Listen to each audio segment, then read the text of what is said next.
Shanks did a thing, a very impressive thing, because a whole 25 years after being introduced, Shanks has performed a single attack. And it may be one of, if not the greatest attack we've seen in all of One Piece. And you know, I feel really bad for Eustace Kid fans, because they've spent their existence desperately trying to justify his, and this is how they're rewarded. But seriously, what exactly did Kid expect to happen? What did anyone expect to happen? Kid decided to invade the only island in the world dedicated exclusively to breeding warriors, and on this island there so happened to be an Emperor of the Sea, all of his commanders, and his grand fleet. Also, this chapter felt like it was cut short, just like Kid's hopes, dreams, and now physical body. Before we commence Eustace Kid's official funeral service though, there are some very important introductions made in regards to the grand fleet of Shanks. These guys, the guys, they are very relevant. They might seem like a bit of ornamental chapter set dressing, especially since they're also wacky and cartoony. Like there's a guy who's literally losing his teeth, but they are actually the key reason as to why things here play out so brutally. So first up, we have Padded Toe Geratini of the Puddle Pirates. He's a frog, or he's a man obsessed with frogs. It doesn't really matter because all we need to know is frog. Gravetooth Fugger appears, leader of the Social Club Pirates, which in essence seems to be the floating retirement home of the New World, where I assume all of the frail geriatrics gather together to play lawn bowls. But the most interesting of the trio is Paniki Pudududu, captain of the Bourgeois Pirates, and she is almost certainly connected to Cavendish, who was prince of the Bourgeois Kingdom, and Pudududu perfectly matches their 18th century French nobleman aesthetic. But these guys are a classic example of Oda being able to flip emotions like a trap card. They are jokes, they are introduced as jokes, they're weak, they're wacky, they're classic One Piece. Not at all what you'd expect of someone like Shanks, who commands a core crew of very sleek and very cool looking individuals. Even the monkey musician looks cool, but that's why this is so perfect. This fleet is said to be notoriously weak, not just these three pirates. The entire organization is a joke, with this entire situation presenting Shanks as the antithesis of his emperor counterpart Kaido. Kaido was a dude guy who only accepted the strong into his crew. He's a guy who would never care if his crew were beaten or killed, as it would only reinforce that they didn't deserve to be there in the first place. Whereas Shanks has the opposite approach. His extended forces seem to be made up of potentially exclusively weak individuals who he protects at all costs. And that small piece of knowledge completes our emperor dynamic. Because in our original group, Big Mom and Whitebeard were also antithetical emperors. Big Mom had this focus on blood relations with a strong fear of the parent, whereas Whitebeard had a focus on found family and love of the parent. So it's kind of funny, in the pre-time skip era, you only had the following 4 options as a pirate. 1. You become the son of Whitebeard. 2. You become the son-in-law of Big Mom. 3. You can pledge your strength to Kaido and hope that's enough. Or 4. If you're weak and you know you're weak, then you can flock to Shanks. And this may be planting the seed of a potential Shanks death in the future, because it's easy to see him getting into a situation like this with a more powerful opponent, looking into the future and sacrificing himself for the lives of those he cares about. You know, the classic hero-y stuff. Because as an individual, after this, I'm not sure if Shanks can be beaten in straight combat. I think the only way to make him vulnerable is to play dirty, and target his massive collection of frogs, old men, and whimsical socialites. But this is why Shanks had no mercy against Kid, because 25 years later, all of this still comes back to chapter 1. You can pour drinks on me, you can throw food at me, you can even spit on me. I'll just laugh that stuff off. But good reason or not, nobody hurts a friend of mine. I think that if Kid didn't target the fleet, this might have been resolved a bit more amicably. And by amicably, I mean Shanks not wiping the Kid pirates off the face of the earth. Also, this video is sponsored by me, I guess, because new channel merch is now available at storeglr.com, featuring stunningly designed apparel, including Dog Flamingo Cat Akuri, Plant Justice, Swamp Nakama, and the glorious Grand Fleet insignia. Each shirt comes in a variety of fun colors, a multitude of fun sizes, they ship worldwide, and they are printed on the demand of your chest to wear them. With my personal favorite being Dog Flamingo, although I guess I'm a bit biased because it is my actual dog. All of these designs were made by one of my wonderful channel artists, and after you receive your shirt, make sure to take a photo of yourself wearing it and at me on Twitter for a chance to be featured in a Grand Line review video. Link in the description, so go do that, it'll be fun. But for now, it's back to talking about the numerous, and I mean numerous, failures of Eustace Kid. I think this will go down in history as the easiest 3 billion berries ever made. It took Shanks less than 10 seconds to earn the equivalent of around 22 million US dollars. And it's tax-free. So the books are looking pretty good for Shanks Incorporated. Now in Kid's defense, Shanks was the only character who actually took him seriously. Everyone else just kind of of shrugged him off, even the fleet. And that may also be why Shanks activated No Mercy mode, because he could see the potential that Kid had. He's not like Big Mom and Kaido, who were so arrogant that they would decide to play with Kid like a toy. Those two see no risk in making objectively poor decisions. Shanks even asks if Kid is still wounded after Wano. So as much as he could, Shanks wanted a fair fight here. However, since his opponent was Kid, he was never going to get that. But seeing Shanks use Future Sight was one hell of an experience. For an ability that shows the future, we as an audience almost never get to see that future beyond a small cryptic panel here and there. Even with Katakuri, we never saw his visions with this kind of depth and I guess this kind of tangibility. From an artistic perspective, this is Oda showing us that Shanks has far superior Future Sight, because it even allows us, the readers, to peer into it. But if I'm not mistaken, Oda has also set up that Shanks can see even further into the future. Kid made a point of saying that he would destroy the fleet in 10 seconds, and I don't think that was an arbitrary piece of dialogue. It shows us that Shanks can see at least 10 seconds into the future, which is a massive extension on the handful of seconds that Luffy and Katakuri can see. Also, the face he makes whilst using Future Sight is legitimately terrifying. This is the first time I've seen Shanks and been genuinely afraid of what he can do. In this chapter, he's more of a monster than Big Mom or Kaido could ever dream of being. And that was juxtaposed directly against the more chill close-up of Ben Beckman, who's even smiling after seeing Shanks' war face. He's completely relaxed, because Ben Beckman has that much confidence in his captain. I don't even think the Straw Hats have that much confidence in Luffy. This crew is something else, or more accurately, I guess I should say this captain is something else. And then we get our first Shanks attack in the series. Shanks has been in combat before, but always in a defensive nature. He was forced to clash with Whitebeard, and he blocked Admiral Akainu. But now we finally get to see what happens when Shanks actually plans on fighting. And dead set, well, it's not pretty. I mean, it's beautiful in its own horrifically powerful way. The attack he uses is called Divine Departure, and that actually comes straight out of the Roger playbook. This is the move that Roger used against Kozuki Oden, sending the strong samurai flying far, far away. It seems to be a bit of a BM attack, a sort of,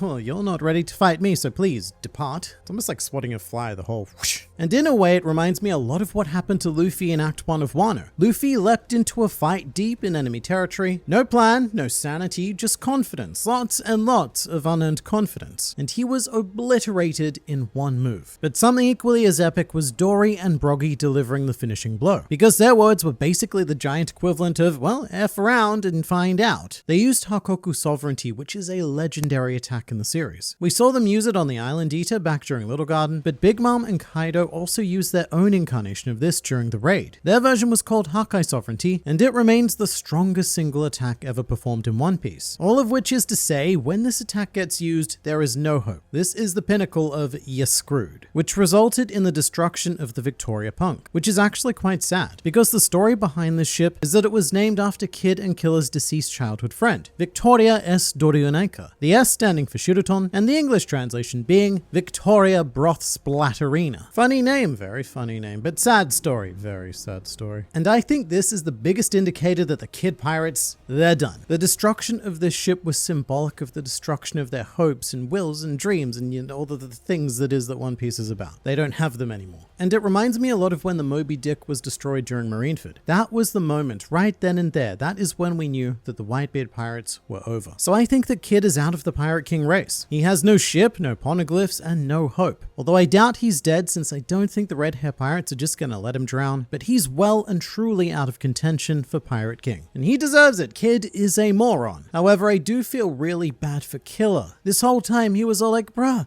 are you sure that this is what you really want to do? Are you sure? And each and every time Killer tries to stop him, Kid's just like, yes, Killer, I am 100% certain that putting my dick in this blender is the right thing to do. Now stop complaining and plug in the power. It's almost a Gon Killua style relationship from Hunter x Hunter, an abusive idiot who constantly gets beaten, paired with an empathetic best friend who does everything in their power to protect said idiot. But the funniest thing is that Kid was legitimately shocked when Shanks showed up, and it's like, why? You just declared war on his entire naval fleet. And then when Shanks shows up to deal with it, Kid's all like, Red Hair, what are you doing here? This was unexpected. And you know, usually I have a bit more empathy for the defeated, but Kid, mate, this kid never learns. Because this isn't the first time this has happened. It's not even the second. This is the third time that Kid has been wiped out by either an emperor or the forces of an emperor. He should know better by now. But Kid doesn't see the problem when sticking his dick in the blender. In fact, Kid thinks that, all I need to do is get a different brand of blender and everything will work out. As epic as the chapter was, I've lost all respect for Kid. And the fact that he made it this far, how? I'm attributing that entirely to Killer. This defeat was so brutal and so swift that it's almost like the start of an isekai anime. The main character is killed in the real world, and now Eustace Kid is off to start my new life as a garbage can in another world. For so long, we thought that Kid was going to be the Whitebeard to Luffy's Roger, but as it turns out, Kid was the Gecko Moria of this generation, aimlessly leading his crew into repeated death and destruction